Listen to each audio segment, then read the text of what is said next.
FIR हा सगळ्यांचा अधिकार आहे. मी विरोधात आहे म्हणून तुम्ही माझा FIR घेऊन देत नाही तर घेतला जात नाही.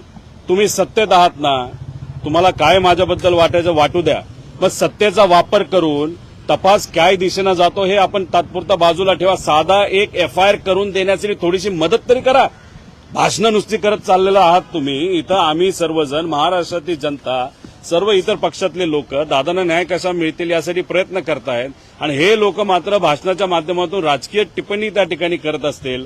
आणि दुर्दैव असं त्या भाषणामध्ये एक तर महाशय असे बोलले की म्हणजे नवीन पर्व त्या ठिकाणी सुरू झाले. अजित पर्व संपणारच नाही, कारण का लोकांच्या मनामध्ये दादांप्रती प्रेम आहे आणि ही घटना घडली त्याबाबतीत शंका आहे.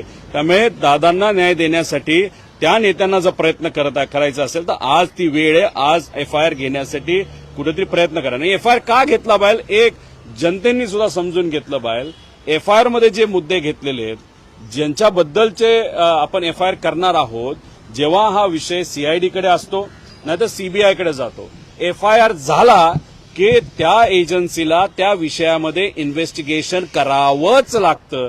त्यामुळे FIR असणं हे महत्वाचं आहे, तो आपला अधिकार आहे. आणि जे मुद्दे आपण घेऊन जातो त्याच्यात जर आपण इन्व्हेस्टिगेशन नाही केलं तर हे क्रिमिनल इन्व्हेस्टिगेशन होणार नाही, फक्त ऍक्सिडेंटचं तिथे इन्व्हेस्टिगेशन होईल. म्हणून ही भूमिका त्या ठिकाणी आम्ही घेतो.